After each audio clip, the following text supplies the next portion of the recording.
టీడీపీకి ఉన్న బంధాలు అటు కుటుంబ పరంగా వ్యాపార పరంగా కూడా పూర్తిగా బయటపడుతున్న పరిస్థితులు కూడా మనం నిన్నంతా కూడా రిపోర్ట్ చేసిన పరిస్థితి.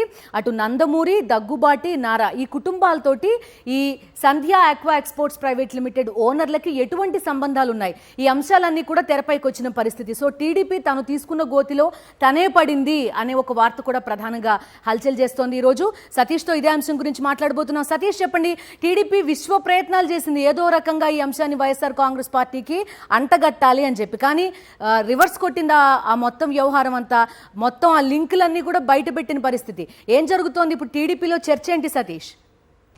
ఖచ్చితంగా బిందు, తెలుగుదేశం పార్టీ ఏదైతే వైఎస్ఆర్ కాంగ్రెస్ పార్టీ పైన, ప్రభుత్వం పైన, ఆంధ్రప్రదేశ్ రాష్ట్ర పోలీస్ యంత్రాంగం పైన ప్రజల్లో ఒక చెడు అభిప్రాయం కలిగించడానికి, దుష్ప్రచారం చేయడానికి ప్రయత్నించిందో ఆ ప్రయత్నాలన్నీ కూడా రివర్స్ ఇప్పుడు తెలుగుదేశం పార్టీ మెడకు చుట్టుకున్నటువంటి పరిస్థితి. పాత సినిమాల్లో ఒక డైలాగ్ ఉండే, దెబ్బకు టా దొంగల ముఠా అన్నట్టు మొత్తం చంద్రబాబు కుటుంబ సభ్యులు, చంద్రబాబుకు సంబంధించిన చుట్టాలే ఈ వ్యవహారంలో వరుసగా బయటపడుతున్నటువంటి పాత్ర అన్నది. ఎవరైతే ఈ విశాఖ డ్రగ్ దందాలో ఆ డ్రగ్స్ని ఆర్డర్ చేసినటువంటి సంజయ్ ఆక్వా ప్రొడక్ట్స్ కంపెనీ ఉందో, ఆ కంపెనీకి సంబంధించినటువంటి ఎండి అయినటువంటి కోనం వీరభద్రరావు చౌదరి, సిఇఓ అయినటువంటి కోనం కోటయ్య చౌదరితో పూర్తిగా అటు దగ్గుబాటి పురంధేశ్వరి కుటుంబ సభ్యులకి పాత్ర ఉండడం, నారా లోకేష్ తోడలుడికి సంబంధించినటువంటి పాత్ర ఉండడం, వాళ్ళకి సంబంధించిన వాటాలు ఉండడం, దీంతో పాటుగా తెలుగుదేశం పార్టీ నాయకులు ఎవరైతే నరసరావుపేట టీడీపీ ఎంపీ అభ్యర్థి అయినటువంటి లావు శ్రీకృష్ణదేవరాయలు కానీ,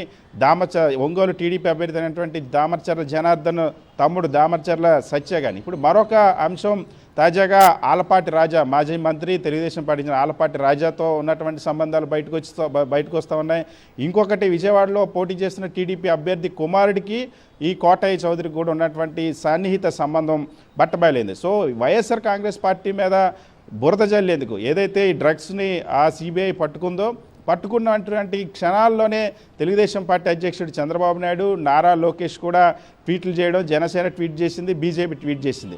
ఎప్పుడైతే ఈ కోనం వీరభద్రరావు చౌదరి, కోటయ్య చౌదరి పేర్లు బయటకు వచ్చాయో వాళ్ళంతా కూడా దగ్గుబాటి పురంధేశ్వరి కుటుంబ సభ్యులు, వియ్యంకులతో కలిసినటువంటి వ్యాపార సంబంధాలు బయటకు వచ్చాయో, నారా కుటుంబం, నందమూరి కుటుంబంతో ఉన్నటువంటి సంబంధాలు బయటకు వచ్చాయో, తెలుగుదేశం పార్టీ నాయకులకు సంబంధించినటువంటి ఆలపాటి రాజా కానీ, లావు శ్రీకృష్ణదేవరాయలు కానీ, దామర్చల సత్య పాత్ర బయటకు వచ్చిందో అప్పటి నుండి కూడా చంద్రబాబు ట్వీట్లు ఆగిపోయాయి, లోకేష్ ట్వీట్లు కూడా ఆగిపోయినటువంటి ఆ పరిస్థితి. సో దీన్ని వైఎస్ఆర్ కాంగ్రెస్ పార్టీ పైన బురద జల్లేందుకు ఎంత ప్రయత్నిస్తే అది రివర్స్ వచ్చింది ఇప్పుడు రాష్ట్ర వ్యాప్తంగా. అంతేకాకుండా నిన్న వైఎస్ఆర్ కాంగ్రెస్ పార్టీ సాక్షాత్ ఎన్నికల కమిషన్కి ఫిర్యాదు చేసింది.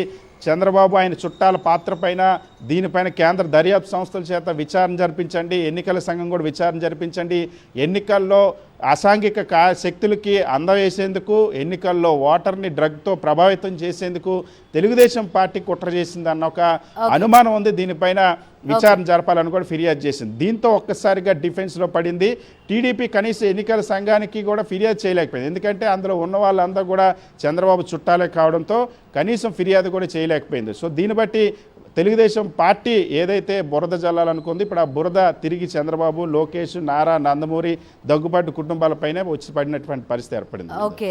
Okay Satish, thank you. So Satish mention చేసిన ఒక కీలకమైన పేరు ఆలపాటి రాజేంద్ర ప్రసాద్. ఈ ఆలపాటి రాజేంద్ర ప్రసాద్ అనే వ్యక్తి బ్యాంక్లో లోన్ తీసుకుంటాడు. దానికి ఈ కూనం వీరభద్రరావు చౌదరి అనే వ్యక్తి షూరిటీ ఇస్తారు. అంటే ముక్కు మొహం తెలియని వ్యక్తులకి షూరిటీ ఇస్తారా? మనకి ఎంత క్లోజ్ అసోసియేషన్ లేకపోతే ఒక వ్యక్తి లోన్ తీసుకుంటే వాళ్ళకి షూరిటీ ఇచ్చే పరిస్థితి ఉంటుంది. సో ఈ లింక్ కూడా ఇవాళ బయటపడిన పరిస్థితి.